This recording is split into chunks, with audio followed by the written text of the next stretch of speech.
Okay. So, hello everyone. I am Akanksha and I welcome you all to the online platform of C4U. आपका आज जो है solid state का ही next lecture हम जो है कंटिन्यू करने वाले हैं। लास्ट क्लास में हमने आपका hexagonal closed packing, HCP as base और 2D एज बेस यूज़ कर मैंने कहा था AB और ABC टाइप ऑफ अरेंजमेंट बनता है, जिनमें से कि AB अरेंजमेंट को वहाँ पर हमने थर्ड लेयर को आपका टेट्राहेड्रल वॉइड्स पर रखा था, ठीक है, और मतलब एटम को, और उसके बाद आपका ABC टाइप लेयर और फॉर्म हो रही थी जहां ऑक्टाहेड्रल वॉइड्स पर आप रखते हैं, है ना। तो आज हमें वही ABC टाइप ऑफ लेयर पढ़ना है जिसको आपने FCC या फिर CCP कहा था। आई नो थोड़ा सा आपको इस तरीके से लग रहा हो मे बी कि बहुत ज़्यादा स्ट्रक्चर्स वगैरह हैं और थोड़ा इमेजिनेशन ज़्यादा है, बट यही आई थिंक इंटरेस्टिंग पार्ट होता है सॉलिड स्टेट का। आपका इमेजिनेशन डेफिनेटली बहुत स्ट्रांग हो जाएगा और इस तरीके से यू नो प्रॉपर ज्योमेट्री बनाने में आप एक्सपर्ट हो जाएंगे कहीं ना कहीं। चलिए आज का लेक्चर स्टार्ट करते हैं। और मैं जो है सबसे पहले हमें क्या बनाना है, ABC टाइप ऑफ अरेंजमेंट बनाना है, क्योंकि उसी को हमने क्या कहा है आपका FCC या फिर उसी को FCC या फिर CCP। ये लास्ट ही है वैसे, मतलब कि अगर यूनिट सेल की बात करें तो इसकी और प्रॉपर्टीज हमने पढ़ रही है, फिर कुछ नहीं बचेगा, ठीक है। देखिए FCC मैंने कहा था यूनिट सेल है, CCP आपका अरेंजमेंट होता है। इसकी अगर बात करेंगे तो यहाँ पर क्या है आपके पास कि सबसे पहले हमारे पास ये फर्स्ट लेयर आती है ना। फर्स्ट लेयर हमारे पास आती है जिसमें हमने एटम्स को इस तरीके से एडजेसेंट रखा हुआ है। ये तो हमारी 1D की बात थी। कुल मिलाकर अभी तो मुझे HCP 2D as base use करना है ना, तो यहाँ पर फर्स्ट लेयर रेडी कर रही हूँ मैं। डिप्रेशन में एटम्स को रखना है हमें, इधर डिप्रेशन में ये नेक्स्ट एटम आएगा, नेक्स्ट, और इसी तरह से आपने पूरी अपनी A लेयर जो है रेडी कर लेनी है। कैसे कर डिप्रेशंस में एटम को रखकर, ठीक है। उसके बाद ध्यान करिए यहाँ पर ये जैसे मैं एटम्स रख रही हूँ, इनसे कौन से वॉइड बन रहे हैं, कौन से वाले वॉइड बनते हुए नजर आ रहे हैं, ट्रायंगुलर वॉइड। और ट्रायंगुलर वॉइड में भी मैंने आपको लास्ट क्लास में समझाया था कि यहाँ पर आपके पास दो तरह के वॉइड्स एक्चुअली बन रहे हैं, है ना।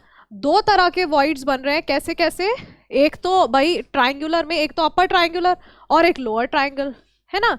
उसके बाद हमने क्या किया था, ये जो आपका अपर ट्रायंगुलर वॉइड बन रहा था, है ना, अभी मैं नेक्स्ट लेयर अरेंज करूंगी तो उसमें मैं यही करने वाली हूँ कि हमारे पास अपर ट्रायंगुलर और लोअर ट्रायंगुलर वॉइड बन रहे हैं। और फिर हमने क्या किया कि जो ये आपका अपर ट्रायंगुलर वॉइड बन रहा था उसमें हमने आपका A एटम्स, दूसरे एटम के यहाँ पर क्या करेंगे, दूसरी लेयर हमने लेकर आनी है। तो ये आपका दूसरी लेयर का एटम ऑब्वियसली सेम रेडियस का होगा, वही जो मैं लास्ट 2-3 क्लास से आपका स्ट्रक्चर ड्रॉ कर रही हूँ, बिल्कुल वही आपने करना है। और इसको हमें लेकर जाना है ये अपर ट्रायंगुलर वॉइड पर, ठीक है। अपर ट्रायंगुलर वॉइड पर हमने रख दिया इसको। इसी तरीके से यहाँ पर भी, इधर भी आएगा। ये एक्चुअली थोड़ा सा इसको ऊपर बनाना है, ये आपका इधर आएगा, ठीक है। इस तरीके से आपने अपनी सेकेंड लेयर को रेडी कर देना है।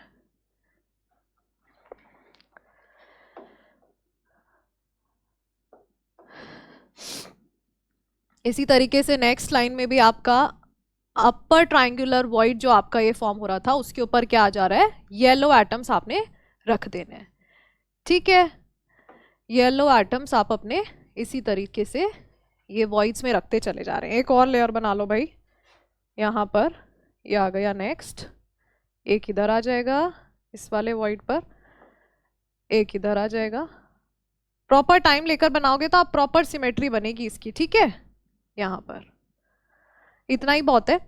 उसके बाद देखिए आपने क्या करना था भाई, मैंने आपको बताया था कि आपके पास एक्चुअली क्या हो रहा है, आपके पास व्हाइट वाली लेयर का एक तो अपर ट्रायंगल बन रहा है और एक लोअर ट्रायंगल बन रहा है। ये अपर ट्रायंगल है, एक लोअर ट्रायंगल बन रहा था, है ना। और उसके बाद आप क्या कर रहे थे, ग्रीन वाले एटम्स उसके ऊपर रख रहे थे, जहां पर मैंने कहा था चाहे अपर ट्रायंगल पे रखो चाहे लोअर ट्रायंगल पर रखो, एक ही टाइप का अरेंजमेंट निकल कर आएगा। और ये आपने इस लेयर को A कहा, और जो आपकी नेक्स्ट वाली लेयर ये एटम्स की हुई, येलो एटम्स की, इसको आपने B लेयर कह दिया। उसके बाद आपके पास ये आ रहा था कि इसमें से मैंने यहां पर अपर ट्रायंगुलर वॉइड के इसके ऊपर क्या रख दिया, येलो एटम रख दिया। तो मेरे पास जो बनकर रेडी हुआ था, यहाँ पर जब हमने रखा था, ये मैंने कहा था कि मेरे पास टेट्राहेड्रल वॉइड फॉर्म हो गया है, और ये वाला जो आपका टेट्राहेड्रल वॉइड फॉर्म हुआ था ये आपका ए लेयर का था। ठीक है, अब इसमें ध्यान से देखना, ये जो टेट्राहेड्रल वॉइड है ये ए का है, यानी कि ये व्हाइट वाले एटम्स की वजह से फॉर्म हुआ है। लेकिन साथ ही साथ यहाँ पर आप देख रहे हो कि ये येलो एटम्स की वजह से भी, ये येलो एटम्स की वजह से यहाँ पर ये वॉइड बन रहा है कि नहीं बन रहा है।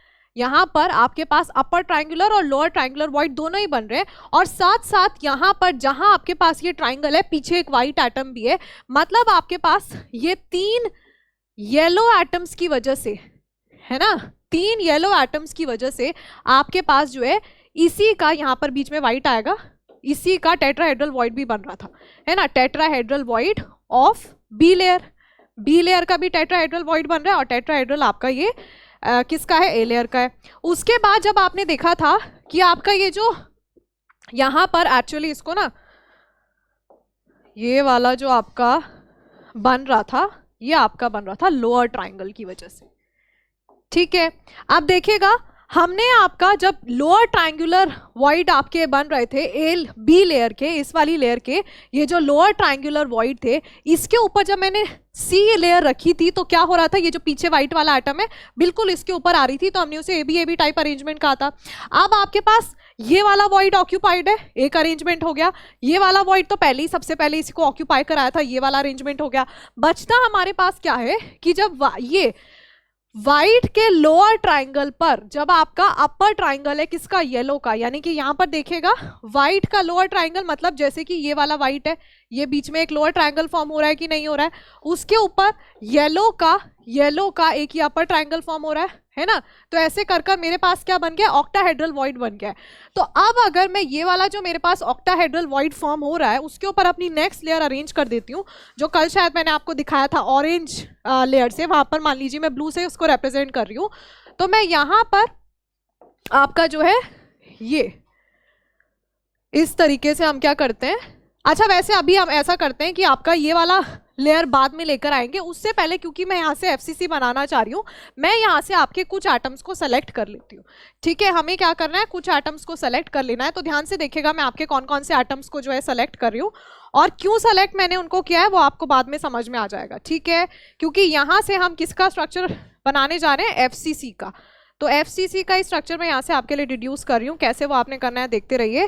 मैं यहाँ से एटम सेलेक्ट कर रही हूँ, कौन कौन से एटम्स हमने सेलेक्ट करने हैं, तो देखिए पहले सबसे पहले ये वाला एटम आपका, या चाहे यहीं से शुरू कर देते हैं, ये जिनको मैं बोल्ड कर रही हूँ ना, ये वाला एटम्स हम सेलेक्ट कर रहे हैं, ये वाला, देन आपका नेक्स्ट ये वाला एटम है, उसके नीचे लेयर वाली लेयर से ये वाले 2 एटम्स में सेलेक्ट करने वाली हूँ, ये वाले 2 एटम्स, और उसके नीचे वाली लेयर से ये वाला एक एटम में सेलेक्ट करूंगी। क्यों सेलेक्ट कर रही हूँ, एफसीसी बनाना है, और इन्हीं वाले एटम्स को क्यों सेलेक्ट कर रही हूँ अभी समझ में आ जाएगा।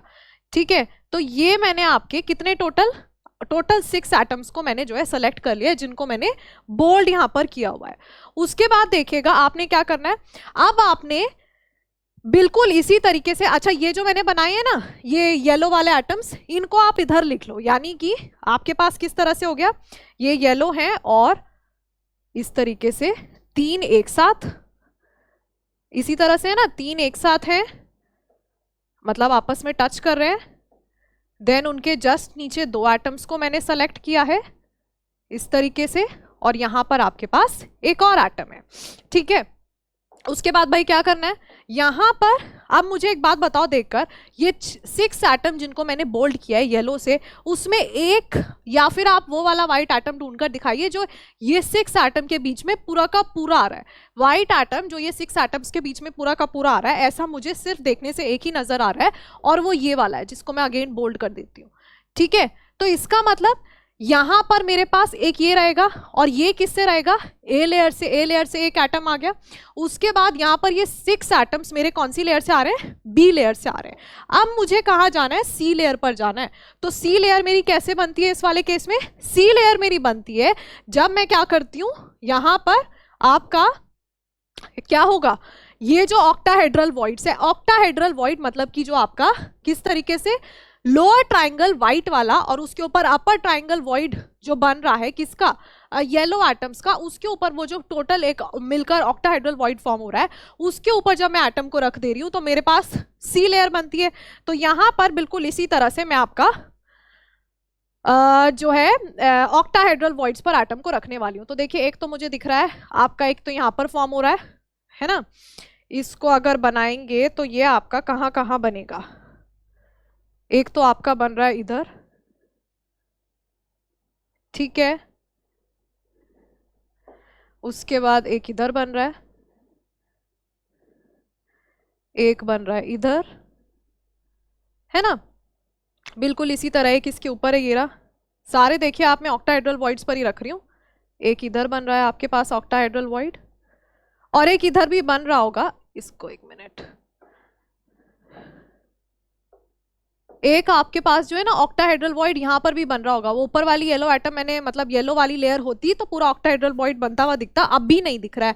अब इसको जरा डार्क करो आप एक बारी, ये वाले एटम्स भी अगर मैं सेलेक्ट करूंगी सी लेयर के अपने ऑक्टाहेड्रल वॉइड में रख दिया ना मैंने, ऑक्टाहेड्रल वॉइड समझ में आ रहा है आपको कैसे बन रहा है, यहाँ पर देखिएगा ध्यान से, क्या है इस वाली जगह जब मैंने रखा है आपके एटम को, कहाँ रखा है यहाँ पर, तो आप देख रहे हो कि ये व्हाइट ट्राइंगल का लोअर ट्राइंगल फॉर्म हो रहा है और उसके ऊपर येलो का अपर ट्राइंगल फॉर्म हो रहा है ना, यहां पर ये येलो का अपर ट्राइंगल फॉर्म हो रहा है, ऑक्टाहेड्रल वॉइड है। उसके बाद नेक्स्ट पर चलो, व्हाइट का लोअर और येलो का अपर ट्राइंगल फॉर्म हो रहा है, व्हाइट का लोअर येलो का अपर ट्राइंगल फॉर्म हो रहा है। इधर देखेंगे तो व्हाइट का ये रहा लोअर और ये इसका अपर ट्राइंगल। बिल्कुल हर जगह जितने भी वॉइड्स पर ये जितने भी जगह मैंने येलो एटम्स को रखा हुआ है, ये ब्लू वाले एटम को रखा है, क्या है आपके पास ऑक्टाहेड्रल वॉइड है। ये वाला दिख नहीं रहा क्योंकि इसके ऊपर एक और येलो लेयर आ जाएगी तब बन जाएगा, ठीक है। तो यहां से मुझे इन वाले एटम्स को सेलेक्ट करना है, मतलब इसके ऊपर जो मेरी सी लेयर होगी उसमें किस तरीके से, यहाँ पर एक एटम है या फिर आप इस तरह से लेकर चलिए कि ये एक एटम है, इधर है, देन इसके नीचे आपके पास दो एटम्स हैं और इस वाले का बिल्कुल रिवर्स अरेंजमेंट है ना, इस वाले का बिल्कुल रिवर्स अरेंजमेंट है। तो यहाँ पर ये इनको मैं बोल्ड करती हूँ अगर इस तरीके से ब्लू वाले एटम्स को, तो ये वाले एटम्स मैंने सेलेक्ट किए, ठीक है, ये वाले एटम्स को हमने सेलेक्ट किया। अब इन्हीं को मैं यहाँ पर रखूंगी तो क्या आएगा 1 2 3, ये 3 एटम्स, उसके बाद इसके ऊपर जस्ट 2 एटम और यहाँ पर ये थर्ड एटम और आ जाएगा और ये मेरी कौन सी लेयर है, सी लेयर है। अब यहां पर एक बात देखकर बताइए कि अभी ये A B C type of arrangement है, तो ए लेयर हो गई, बी लेयर हो गई, सी लेयर हो गई, इसके ऊपर क्या रहा होगा, अगेन आपकी ए लेयर आएगी। मतलब यहां पर आपके पास अगेन ये वाला एटम और ये क्या हो गया आपका जो है A B C type of arrangement निकल कर आ गया। अब आप पूछेंगे यहाँ से आपके पास FCC कैसे बन रहा है ना, इसको हमने FCC कैसे कहा है। तो देखिए आप एक बार यहाँ पर चेक कर देखिए, काउंट चेक कर देखिए कितने एटम्स हमारे पास हैं। तो यहाँ से काउंटिंग शुरू करते हैं, 1 2 3 4 5 6 7 8 9 10 11 12 13 और 14। देखो भाई 14 काउंट निकल कर आ रहा है आपका। और अगर आप FCC में जाते हो तो FCC में हम क्या कहते हैं कि आपके क्यूब के 8 कॉर्नर्स पर एक तो एटम्स प्रेजेंट होते हैं, है ना, तो 8 एटम्स वो हो गए, प्लस हर फेस पर आपके पास एटम प्रेजेंट होते हैं। एक क्यूब का कितने फेस होते हैं क्यूब के अंदर, 6, ऊपर नीचे, इधर सामने इधर और उधर, ठीक है। तो आपके पास जो है टोटल कितने 6 फेसेस पर एटम्स हैं और 8 आपके कॉर्नर्स पर हैं। तो 8 + 6 कितना होता है 14, और इधर से देखेंगे तो आपके पास ये 14 ही निकल कर आ रहे हैं। अब यहाँ से आप ध्यान से देखिए कि आप जो है कैसे बनाएंगे अपना फेस सेंटर्ड क्यूबिक सेल, ठीक है। उसके लिए आपने क्या करना है, सबसे पहले तो हम एक क्यूब ड्रॉ कर लेते हैं। यहाँ पर ये क्यूब ड्रॉ किया हमने, है ना, इस तरीके से। देन ये साइड्स को मुझे मैच करना है।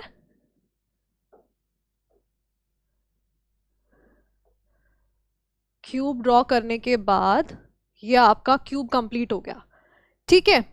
उसके बाद क्या करना है, अब मुझे आपके एटम्स की पोजीशन, भाई मुझे ये वाले जो एटम्स दिख रहे हैं ना, इनको मुझे इसके अंदर आपका प्लेस करना है। अब मुझे नहीं पता है कहाँ कौन सा एटम आएगा, मुझे इसको यूज कर यहाँ पर ये वाले क्यूब के अंदर कॉर्नर्स पर और फेस सेंटर पर जो है आपके एटम्स को अरेंज करना है। कैसे करेंगे आप यहाँ पर सबसे पहले ये देखकर चलिए कि ये जो 5 6 7, अगर मुझे एक बात बताइए, इन वाले एटम्स को, ये जितने आपको एटम्स दिख रहे हैं, इनके सेंटर को अगर मैं ज्वाइन कर दूं, इनके सेंटर को इस तरीके से अगर ज्वाइन कर दिया जाए तो क्या बनता हुआ दिख रहा है? एक अपर ट्राइंगल बनता हुआ दिख रहा है। और मुझे ये भी समझ में आ रहा है 5 6 7 एक दूसरे को टच कर रहे हैं डायरेक्टली। तो इसका मतलब 3 एटम्स को मुझे ऐसी जगह पर रखना है जहां पर वो एक दूसरे को डायरेक्टली टच कर सकें। अब मैं एजिस पर रखती हूँ तो एजिस पर 2 ही एटम एक दूसरे को डायरेक्टली टच कर सकते हैं। तो हमें क्या करेंगे, हम यहाँ पर एटम्स को कहाँ रखेंगे? फेस के अलॉन्ग ही रखेंगे। पूरे क्यूब में एक यही तरीका बनता है। तो यहाँ पर आप क्या करेंगे, अपने एटम्स को आपने कहाँ पर रख देना है? ये जो आपको मैंने नंबरिंग किया ना 5 6 7, तो 5 6 7 को आप यहाँ पर रख दीजिए इस तरीके से। ये यहां पर इधर आपने इस वाले फेस डायगोनल पर, ठीक है, फेस डायगोनल पर मैं तीनों एटम्स को रख दूंगी। यानी ये मेरा इस वाले यहाँ पर तो क्या है, 5th एटम है। ये वाला जो मैंने मेंशन किया है, नंबर किया है, ये मेरा यहाँ पर कहीं ना कहीं ये फेस सेंटर पर 6th एटम प्रेजेंट रहा होगा और इधर मेरे पास 7th एटम होगा। और उसको देखो मुझे यहाँ कहाँ तक लेकर जाना है? 2nd एटम तक लेकर जाना है। ये यहाँ पर 2nd 3rd 4th, तो इसका मतलब मुझे इसको इस वाले कॉर्नर से ज्वाइन कर देना चाहिए, है ना। यहां पर 5th एटम को यहां पर, ये जो इस कॉर्नर पर एटम प्रेजेंट है और इस कॉर्नर पर कौन सा एटम प्रेजेंट है दिख रहा है यहां पर? कौन सा है? 2। तो 2 और बीच में ये 2 किसको, 5 और 2 किसको बीच में टच कर रहे हैं? 3 को। तो इसका मतलब यहां इस वाले फेस पर आपके पास जो है क्या रहा होगा? फेस सेंटर पर एटम 3, और उसके बाद इधर से इसको ज्वाइन कर देना, इसको इधर से ज्वाइन कर देना 2 और 7 को। यानी यहां पर आपके पास ये पीछे वाले फेस पर ले लो, कौन सा एटम प्रेजेंट है? एटम 4। तो 1 2 3 4 5 6, ये मैंने 6 एटम्स को आपका अरेंज कर दिया है। अब मेरे पास अभी 14 एटम्स होते हैं, है ना। ध्यान रखिएगा कितने एटम आपके पास टोटल होते हैं? 14 एटम्स होते हैं, तो उनको भी रखना है। अब देखो ये जो आपका फर्स्ट एटम है ना, ये आपका कहाँ पर आ रहा है? ये इस ट्राइंगल के यहाँ पर बीच में आ रहा होगा। इधर देख लो एक बारी, इधर वापस से आ जाओ, ये ब्लू वाला अरेंजमेंट यहीं से तो लिया है। तो इधर मुझे एक बार देखकर बताइए कि ये जो नीचे व्हाइट वाला एटम है ना, ये पूरा का पूरा आ रहा है इसमें। ये वाला व्हाइट एटम कहाँ आ रहा है? जहां पर मेरे पास ये 1 2 3, ये 3 ब्लू को टच करता हुआ नीचे वाले लेयर से ये वाला, और इधर 2 ये वाले ब्लू एटम्स को टच करता हुआ यहां पर रखा हुआ है। इसका मतलब जो मेरा ब्लू वाला है ना, सो मतलब जो व्हाइट वाला एटम है वो कहीं यहाँ पर रखा है 3 4 और 6 के बीच में। इसका मतलब यहाँ पर वो कहाँ आएगा? इसका मतलब यहाँ ये इस वाले कॉर्नर पर प्रेजेंट है। एटम 1 जो है, ये वाला जो एटम है, इस वाले कॉर्नर पर हमें रख देना है। उसके बाद दूसरी बात ये बनती है कि भाई अब ये वाले एटम्स हमने अरेंज कर दिए, हमारे पास ये वाले एटम्स बचते हैं। इन्हें भी मैं अगर सेंटर तक ज्वाइन कर दूंगी तो क्या बनता है मेरे पास? एक जो है ट्राइंगल बनता है। उसमें भी मेरे 3 एटम्स डायरेक्टली एक दूसरे को टच कर रहे हैं। एक ही तरीका है, फेस डायगोनल के अलॉन्ग रख दे। एक के अलॉन्ग मैं रख चुकी हूँ, तो यहाँ पर मैं क्या कर सकती हूँ? इस वाले फेस डायगोनल के अलॉन्ग मैं एटम्स को रख दूंगी। ये एक एटम, इधर एक एटम, बीच में फेस सेंटर पर कौन सा है? 8 9 और 10। तो इधर हुआ 8, इसको इधर हुआ ये 9, ये हुआ मेरा 10th एटम। उसके बाद इसको मुझे ज्वाइन करना है, तो बिल्कुल इसके ऑपोजिट कॉर्नर से मैंने इसको ज्वाइन कर दिया है। यहाँ पर 8 के साथ कौन है? 11 और 13, तो ये रहेगा 11। ये मेरा सामने वाला फेस सेंटर है, इस वाले कॉर्नर पर बच गया 13, और यहाँ पर कितना है? ये है 12, तो 10, ये 10 होगा। इसको मैंने ऑलरेडी नंबर किया हुआ है, ये हो गया आपका एटम नंबर 12। अब देखिए व्हाइट एटम बचता है एक, है ना, एक व्हाइट एटम बचता है। ज्यादा दिमाग भी नहीं लगाएंगे तो। वैसे तो इसमें देखने ना येलो वाली लेयर में कहाँ पर आ रहा है व्हाइट एटम, लेकिन इसमें से देखकर मुझे ये समझ में आ रहा है कि ये जो मेरा 14th एटम है, कहीं आपके एफसीसी के केस में सारे ही कॉर्नर्स ऑक्यूपाइड होते हैं। यहाँ पर मुझे दिख रहा है मेरे सारे कॉर्नर्स ऑक्यूपाइड है, केवल ये वाला ऑक्यूपाइड नहीं है, तो व्हाइट वाला एटम यहीं पर होगा। ठीक है, तो यहाँ पर ये मुझे मिल जाता है क्या कि आपका टोटल 14 एटम्स किस तरीके से अरेंज्ड है एक एफसीसी के अंदर। आई होप आपको ये समझ में आया होगा। ये इंपॉर्टेंट है क्योंकि आपको भी इसी तरीके से ड्रॉ कर आना पड़ेगा। तो यहाँ पर एफसीसी में आपको समझ आया कि कैसे 8 कॉर्नर्स पर और 6 आपके फेस सेंटर पर एटम्स प्रेजेंट होते हैं। ठीक है, अब इसको इस तरीके से इमेजिन करने की कोशिश करिए कि क्या था आपके पास। भाई हमारे पास एक ये 6 एटम्स को यूज कर एक लोअर ट्राइंगल बना था। ठीक है, उसके नीचे उसके नीचे जस्ट एक, या फिर हम क्या करते हैं सेकंड लेयर पर जाते हैं। एक आपके पास वाइट एटम था, मैं यहाँ से इस वाले यूनिट सेल के अंदर एक एक्सिस इंसर्ट कर दूंगी। यहाँ से मान लीजिए मैंने इस पूरे में एक्सिस इंसर्ट कर दी। पहले मुझे क्या देखने के लिए मिलेगा, यहाँ मेरे पास एक वाइट एटम था, उसके बाद यहाँ पर ये येलो वाले एटम्स की लेयर्स की वजह से एक मेरे पास लोअर ट्रायंगल फॉर्म हुआ 6 एटम की वजह से। उसके पीछे एक इसका, यहाँ पर मेरे पास लोअर ट्रायंगल था तो एक ग्रीन एटम्स वाली लेयर का एक अपर ट्रायंगल शुरू हुआ, उसका बिल्कुल उल्टा इस तरीके से। इसके बाद फिर और कौन सा लेयर आती है, फिर से मेरे पास पीछे क्या जाता है, एक वाइट एटम। समझ में आ रहा है, एक वाइट एटम, उसके बाद येलो एटम्स का एक लोअर ट्रायंगल, उसके बाद उसके जस्ट पीछे ग्रीन एटम्स यानी थर्ड लेयर का अपर ट्रायंगल, और उसके पीछे आपके पास क्या जाता है, फिर से व्हाइट एटम। तो ये पूरा अरेंजमेंट हो गया कहाँ का, एफसीसी का। ठीक है, तो ये आपका एफसीसी का अरेंजमेंट है, यानी कि मैं इसको सिंप्लीफाइड वे में इस तरीके से भी आपको बता सकती हूँ। और बीच में क्या है, बीच में मेरे पास यहाँ पर इसके ऊपर, मतलब ये जो अपर लोअर ट्रायंगल है ना, इसके ऊपर एक व्हाइट एटम, और इसके मतलब एक सामने से और एक डैश डैश करके बना दो एक पीछे से व्हाइट एटम। ठीक है, तो इस वाले सिंबल को अगर आप ध्यान रख लेंगे ना, कितना सिंपल सा सिंबल है, कलर के साथ ध्यान रखना, ABC लेयर भी ध्यान रहेगी, और आपका यही क्या है, FCC का अरेंजमेंट होता है। ठीक है, तो यहाँ से आपको ये भी ध्यान आ जाएगा और ये भी ध्यान आ जाएगा, और फिर ये बनाना आसान है। ठीक है, तो आपके लिए तो वैसे वो जो मैंने क्यूब वाला स्ट्रक्चर बनाया वो सबसे ज़्यादा इंपॉर्टेंट है। अब इसमें हम क्या करते हैं, एक एक कर कर एफसीसी के क्या क्या पैरामीटर्स होते हैं उनको हम जो है फाइंड आउट कर लेते हैं। तो सबसे पहले पहला पैरामीटर जो हम अब तक हर किसी केस में फाइंड आउट करते आ रहे थे, इसको मैं क्या रब कर सकती हूँ, यहाँ से ये वाला सिंबल मैंने रब कर दिया। वैसे ये इंपॉर्टेंट है, मतलब कि याद रखने के लिए आपको आसानी रहेगी, तो इसको मैं बना देती हूँ ये इस तरीके से, एक लोअर ट्रायंगल, उसके जस्ट ऊपर एक अपर ट्रायंगल, देन एक एटम इस वॉइड के ऊपर और एक इसके पीछे से। ठीक है, अब भाई पहली पैरामीटर या पहली बात जो आपको पता होनी चाहिए, that is the position of atoms. ठीक है, तो पोजीशन ऑफ एटम्स की बात करेंगे तो 8 आपके कॉर्नर्स पर प्रेजेंट है और 6 आपके फेसेस पर प्रेजेंट है। टोटल हमारे पास 14 एटम्स प्रेजेंट हैं अलग अलग पोजीशंस पर। अब उसमें से यूनिट सेल के अंदर कितने आ रहे हैं वो हमें बताती है Z वैल्यू, यानी कि Z नंबर आपका कितना है। तो देखिए 8 जो कॉर्नर पर प्रेजेंट है, कॉर्नर का कंट्रीब्यूशन होता है 1/8, प्लस 6 आपके फेस सेंटर पर प्रेजेंट है। फेस सेंटर का कंट्रीब्यूशन हेक्सागोनल में भी बताया था, हमेशा हाफ रहता है, क्योंकि जो आपका मान लीजिए ये आपका एक फेस है ना, इस छत को अज्यूम करो, यहाँ पर बीच में फेस सेंटर पर आपके पास एक एटम रखा है, तो ये वाला एटम कौन कौन से यूनिट सेल में शेयर्ड हो रहा होगा, एक तो आपका ये जो है पूरा ये जो यूनिट सेल है, और एक इसके ऊपर यूनिट सेल रहा होगा। तो कुल मिलाकर ये वाला जो मेरा फेस सेंटर पर एटम है 2 यूनिट सेल में शेयर होता है, इसीलिए यहाँ पर इस तरह से 6 है तो कंट्रीब्यूशन रहता है हाफ। इसको सॉल्व करोगे तो आपके पास निकल कर आएगा 4। देन इससे पहले कि हम फाइंड आउट कर सके पैकिंग एफिशिएंसी को, हमारे लिए इंपॉर्टेंट होता है ए और आर का रिलेशन। तो नेक्स्ट हेडिंग आपने क्या लिखनी है, relation between A and R. अब relation between A and R find out करने के लिए हम कहाँ पर जाते हैं, इसको मैंने कहा था रिलेशन आप कैसे फाइंड आउट करोगे, रिलेशन हम फाइंड आउट कर पाते हैं वहां से जहां पर एटम्स मेरे डायरेक्टली टच करते हैं। और डायरेक्टली मेरे एटम्स कहां पर टच कर रहे हैं, अलोंग दी फेस डायगोनल। अभी देखा ना ये 8, 9, 10 ये वाली फेस डायगोनल के अलोंग, यहां से देखकर पता चल रहा है एटम्स मेरे एक दूसरे को डायरेक्टली टच कर रहे हैं। तो आपके एटम्स जो है along the face diagonal directly touch कर रहे हैं। ठीक है, तो मैं इसी के बेसिस पर क्या फाइंड आउट करूंगी, आपका ए आर का रिलेशन फाइंड आउट करूंगी। पहले से ही मैं आपको बोलती आ रही हूँ कि आपने जो है फेस डायग मतलब कि जहां डायरेक्टली एटम्स टच कर रहे हैं वहां से आपने क्या कैलकुलेट करना है, ए आर का रिलेशन जो है फाइंड आउट करना है। आप ध्यान से देखिएगा, चलिए मैं ले लेती हूँ 5, 6, 7 है ना, 5, 6, 7 मेरे डायरेक्टली टच कर रहे हैं, और यहाँ पर देखकर पता चल रहा है कि यहाँ से देखकर मुझे क्या पता चल रहा है कि ये मेरे फेस डायगोनल पर प्रेजेंट है। इसका मतलब मेरे पास क्या है, अगर मैं यार का रिलेशन फाइंड आउट करूं, मेरे पास एक फेस डायगोनल है। ठीक है, इसको मैं क्या कह रही हूं कि ये मेरा फेस डायगोनल है।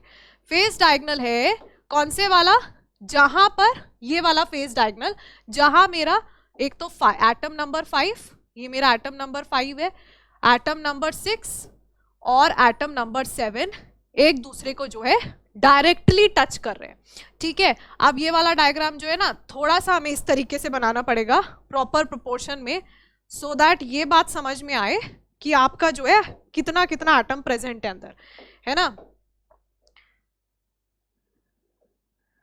इस तरीके से थोड़ा बड़ा कर सकते हैं इसको, यहां पर ये एक एटम प्रेजेंट है, ठीक है। देन इसके एडजेसेंट ये एक एटम प्रेजेंट है, और जस्ट इसके एडजेसेंट यहाँ पर ये आपका एटम नंबर 7 प्रेजेंट है, ठीक है। अब इसमें ध्यान से देखना,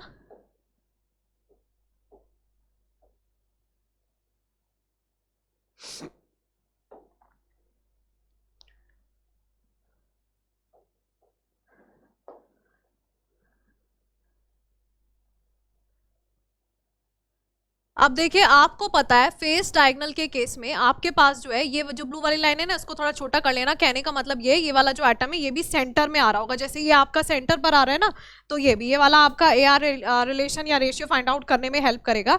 देखिए क्या हो रहा है यहाँ पर, एक फेस डायगोनल का आप ध्यान करिए, जब मैंने आपको पढ़ाया था BCC के अंदर हमने आपका बॉडी डायगोनल कैलकुलेट किया था कि √3a निकल कर आया था, और उसको हमने किसकी हेल्प से किया था, पहले हमने फेस डायगोनल निकाला था, है ना। पाइथागोरस थ्योरम से आप जब फेस डायगोनल निकालते हो तो कितना निकल कर आता है, फेस डायगोनल निकल कर आता है √2a, ठीक है। फेस डायगोनल हमारा आता है √2a, तो यहाँ पर ये जो टोटल लेंथ है ये कितनी है मेरी, √2a है। और यहाँ पर अब आप r देख लो, ये इतना r मेरा कितना, ये रेडियस है, ये आपका यहाँ पर अगर सेंटर होगा तो r + r है, और ये इधर भी आपका सेंटर तक ही एटम अंदर रहता है, तो ये मेरा डिस्टेंस r है। और इतने ही डिस्टेंस को, ये जो यहाँ से लेकर यहाँ तक का डिस्टेंस है, इसको √2a कहा गया है। तो मतलब r + r + r + r यानी कि क्या हो जाएगा यहाँ से भाई, ओहो, ठीक है। तो इसका मतलब यहाँ से क्या निकल कर आएगा कि आपका जो क्या है √2a है, that is equal to 4r, या फिर आप क्या कह सकते हो कि a is equal to 4r/√2, और इसकी जगह हम लिख सकते हैं 2√2r, ठीक है। a आपका इसके इक्वल आ गया है। अब यहाँ से आप पैकिंग एफिशिएंसी आप फाइंड आउट करिए। पैकिंग एफिशिएंसी किसके इक्वल आती है कि आपका नंबर ऑफ एटम्स कितने हैं, वो अभी कितना निकल कर आया है 4। उसके बाद आपका वॉल्यूम ऑफ ईच एटम, यानी कि हर एटम को हमने स्फीयर अज्यूम किया है, तो 4 × πr³ मल्टीप्लाइड बाय 100, क्योंकि एफिशिएंसी 100 के रिस्पेक्ट में होती है, divided by volume of the, क्या लोगे यहाँ पर, वहाँ हेक्सागन था तो वॉल्यूम ऑफ हेक्सागन लेनी थी, और आपने क्या किया था 6 × area of base triangles multiplied by the height of the hexagon.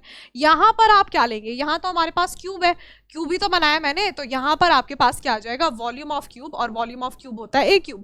और क्योंकि आप a³ की जगह क्या रखेंगे, a³ की जगह आप रखेंगे 2√2r का होल क्यूब, इसको करोगे कैलकुलेट तो 74% निकल कर आएगा।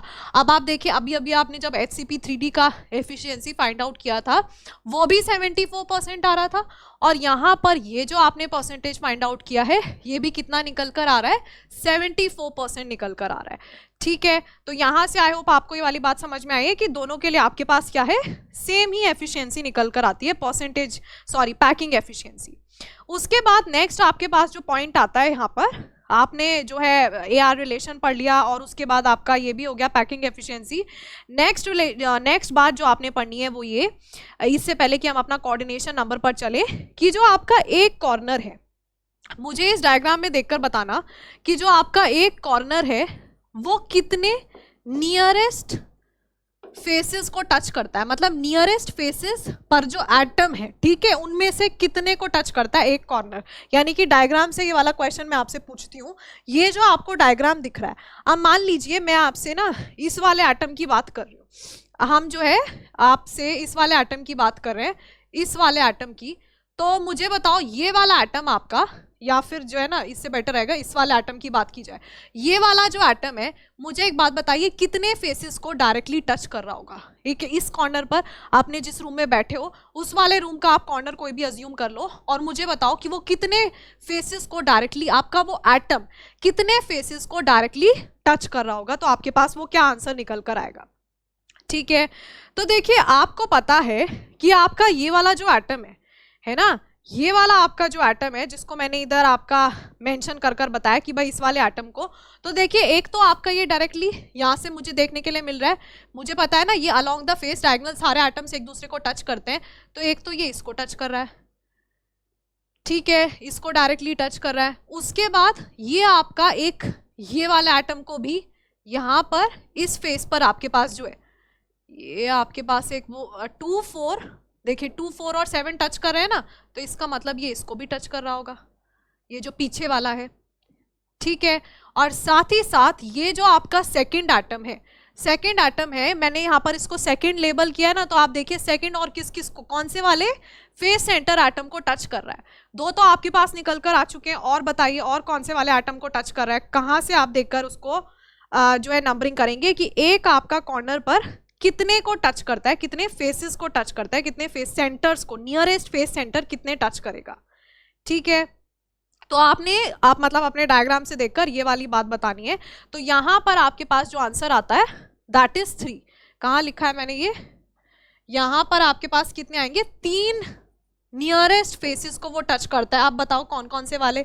तो आपके पास ये जो कॉर्नर में एटम है, एक इस फेस डायगोनल से, ठीक है, एक फेस डायगोनल ये बन रहा है, एक फेस डायगोनल ये बन रहा है, और एक इसके जस्ट पीछे की साइड जो है, तो दो तो फेस डायगोनल पर और एक जो पीछे वाला एटम है उसको ये टच कर रहा होता है। तो एक कॉर्नर पर आपका जो एटम है 3 फेस सेंटर्स के एटम को टच करता है। अब नेक्स्ट बात ये आती है कि एक फेस सेंटर पर एटम, नेक्स्ट जो आपसे पूछा जा सकता है वो ये कि आपका एक फेस सेंटर का एटम, ठीक है, कितने नियरेस्ट फेस सेंटर एटम को टच करता है, फेस सेंटर के एटम को टच करता है। अब मान लीजिए मैं जो है ना एटम को डायरेक्टली टच करता है, तो इस वाले स्ट्रक्चर पर वापस चलते हैं। इस वाले स्ट्रक्चर से मैं आपको बता रही हूँ कि आपने जो फाइंड आउट करना है वो किसके लिए फाइंड आउट करना है। आपके पास ये जो है इस वाले ये वाला जो फेस सेंटर है ना, यहाँ पर ये जो एटम नंबर 9 आपके पास प्रेजेंट है, 9 एटम मुझे बताओ कि आपका कितने नियरेस्ट फेस सेंटर एटम्स को टच करेगा। मतलब ये छत है, इसमें बीच में एक फेस सेंटर पर आपके पास क्या एटम प्रेजेंट होगा, तो आप बताइए कि वो कितने और फेस सेंटर्स के एटम को डायरेक्टली टच कर रहा होगा। तो एकदम सिंपल है भाई, इस वाले में ये वाली छत अज्यूम कर रही हूँ, यहाँ पर मेरे पास सेंटर में एक क्या होगा, एक एटम होगा फेस सेंटर पर, तो वो आपका इधर इधर इधर, मतलब ये चारों जो आपकी ये चारों वॉल्स हैं उनके जो आपके फेस सेंटर है वहां पर जो एटम होगा वो उन चारों को ही टच कर रहा होगा। यानी केवल अगर नीचे वाला फेस सेंटर पे जो एटम है उसको छोड़ दें तो बाकी ये सारे ही उसको टच कर रहे हैं, यानी कि 4 एटम्स उसको डायरेक्टली टच कर रहे होंगे, केवल एक नीचे वाला नहीं कर रहा होगा।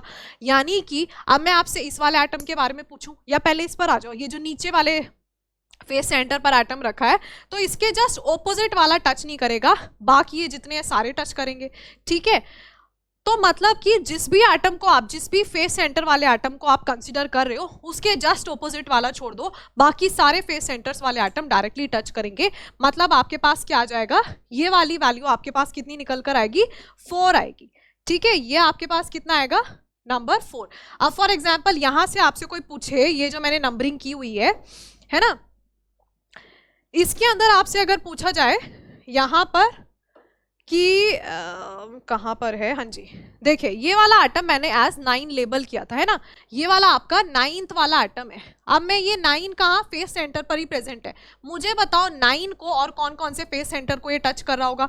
तो एक तो ये इधर वाले फेस सेंटर पर कौन सा वाला एटम है, ये 3 आपका फेस सेंटर पर प्रेजेंट है, फिर इसके पीछे वाले पर है 4, आगे वाले पर है 11 और इधर बराबर वाले में 12, केवल एक नीचे वाला जो आपका 6 है वो छूट गया, बाकी ये सबको आपका टच कर रहा है डायरेक्टली, ठीक है। यहां से ये बात समझ में आती है। अब नेक्स्ट आपके पास जो आता है दैट इज कोऑर्डिनेशन नंबर, ठीक है। अच्छा चलिए देखिए कोऑर्डिनेशन नंबर आपका कितना रहता है वो हम आपका स्टार्ट करते हैं डिस्कस करना नेक्स्ट क्लास से, यहीं से हम अपनी क्लास को कंटिन्यू करेंगे। कोऑर्डिनेशन नंबर आपका रहता है एफसीसी के लिए, ठीक है, वहीं से कंटिन्यू करेंगे। बाकी यहाँ तक हमने जो आपका डिस्कस किया है, देखिए एक ही स्लाइड में मैंने आपको सब कुछ बता दिया है। पैकिंग एफिशिएंसी क्या होती है, एआर रिलेशन कैसे फाइंड आउट करना है, 2 डायमेंशनल अरेंजमेंट कैसा है, देन 3 डायमेंशनल अरेंजमेंट कैसा है, कैसे आपने उस अरेंजमेंट में आपने कौन कौन सी पोजीशंस पर एटम्स को रखना है, कौन कौन से वॉइड आपके पास प्रेजेंट है, टोटल नंबर ऑफ वॉइड्स कितने हैं, है ना।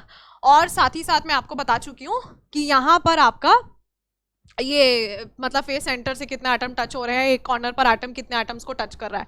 तो यहाँ पर सबसे पहली बात तो थी हमारी कि ऑक्टाहेड्रल वॉइड पर हमने आपकी जो सी लेयर है उसको रखा है, ठीक है। और उसके बाद मैंने इसका ये लेयर वाइज स्ट्रक्चर बनाया। लेयर वाइज बनाने पर क्या समझ में आ रहा है कि एक तो मैंने आपके ये 6 एटम्स को सेलेक्ट किया था जिनको मैंने येलो में बोल्ड किया था, तो ये आपके 6 एटम्स लोअर ट्रायंगल फॉर्म कर रहे हैं। इसके जस्ट ऊपर इसका बिल्कुल ये लोअर ट्रायंगल है, इधर अपर ट्रायंगल बना दो, वो मेरी सी लेयर बन जाती है। यहाँ से ब्लू एटम्स को मैंने सेलेक्ट किया था और उसके ऊपर क्योंकि ABC टाइप ऑफ अरेंजमेंट है इस ट्राइंगल के अंदर, पूरे के अंदर यहाँ पर इधर इधर एक वाइट पूरा का पूरा एटम आ रहा है ना, यहाँ इनके बीच में दिख रहा है ना, ये वाला एटम इन तीनों के बीच में आ रहा है वाइट वाला, तो यहाँ पर आता है। तो आपने क्या किया, ये आपकी ए लेयर हो गई, बिल्कुल ABC है तो ए लेयर वापस से रिपीट होगी, एक यहाँ पर आ गया। टोटल एटम्स को काउंट किया तो 14 निकल कर आ रहे हैं। और यहाँ से इसको आप क्यूब के अंदर प्लेस करोगे तो सिंपल सा फंडा आपने क्या यूज करना है कि आपके 3 एटम्स एक दूसरे को डायरेक्टली टच कर रहे हो। जैसे कि हमने यहाँ पर ये वाले ले लिए 5, 6, 7 है ना, मैक्सिमम नंबर ऑफ एटम्स हैं ये जो एक दूसरे को डायरेक्टली टच कर रहे हैं इसके अंदर। तो 3 एटम आप एक क्यूब के अंदर सिर्फ कहाँ किसके अलॉन्ग अरेंज कर सकते हो, या तो बॉडी डायगोनल के, वो तो यहाँ पर होता नहीं है।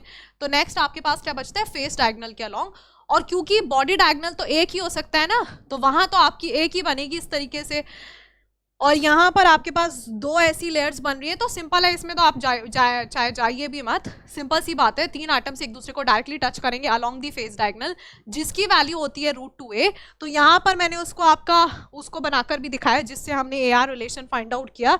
तो यहाँ पर आपने एटम्स को प्लेस कर दिया, देन सामने वाले कॉर्नर से मैच किया, उसके जस्ट ऑपोजिट कॉर्नर से हमारे पास येलो वाला ट्राइंगल आ गया और ये 2 आपके पास एटम्स आ गए कॉर्नर पर, वाइट वाइट जो बचते हैं। और बस उसके बाद आपने ये पोजीशन आपको पहले से ही पता थी, Z वैल्यू हमने कैलकुलेट कर ली और आपका पैकिंग एफिशिएंसी अगेन 74% निकल कर आया, बिल्कुल जैसे HCP के केस में होता था। तो आप देख लो 3 डायमेंशन के केस में आपकी पैकिंग एफिशिएंसी सेम ही आ रही है। और ये सही भी है क्योंकि अल्टीमेटली आपके पास 2 तरह के वॉइड बन रहे हैं, एक टेट्राहेड्रल वॉइड और एक ऑक्टाहेड्रल वॉइड, है ना। आपने टेट्राहेड्रल वॉइड से HCP टाइप ऑफ अरेंजमेंट बना दिया और ऑक्टाहेड्रल वॉइड से आपने FCC टाइप ऑफ अरेंजमेंट बना दिया। तो कुल मिलाकर आपने किया वॉइड्स को ही ऑक्यूपाई है, तो सेम पैकिंग एफिशिएंसी आपकी निकल कर आ रही है। देन हमारे पास नेक्स्ट क्वेश्चन आती है कि एक फेस सेंटर वाला एटम कितने एटम्स को डायरेक्टली टच करता है, तो उसके जस्ट ऑपोजिट वाला छोड़ दो, बाकी सबको वो डायरेक्टली टच करता है, तो 4 आपके पास काउंट निकल कर आता है, ठीक है। सो नेक्स्ट क्लास से हम कंटिन्यू करते हैं आपका यही वाला लेक्चर और उसमें हम डिस्कस करेंगे आपका कोऑर्डिनेशन नंबर और छोटा सा एक क्वेश्चन डिस्कस करेंगे। देन आपका ये जो मेन पार्ट है इमेजिनेशन वाला और 3D स्ट्रक्चर्स वाला, इसका जो डिफिकल्ट सा पोर्शन है थोड़ा, वो आपका ओवर हो जाएगा। उसके बाद सॉलिड स्टेट आपको थोड़ा सा नॉर्मल लगने लगेगा, बट ये स्टार्टिंग की इनिशियल क्लासेस में इस तरीके से था और बाय द एंड आपका इमेजिनेशन डेफिनेटली बहुत इंप्रूव हो जाएगा सॉलिड्स में। So for today thank you, जो है आपने ये आप आई मीन स्ट्रक्चर्स की प्रैक्टिस डेफिनेटली करेगा जस्ट आफ्टर द लेक्चर, क्योंकि अदरवाइज आप सिर्फ समझ लेंगे तो नहीं हो पाएगा, आपको बनाकर देखना पड़ेगा, ठीक है। चलिए।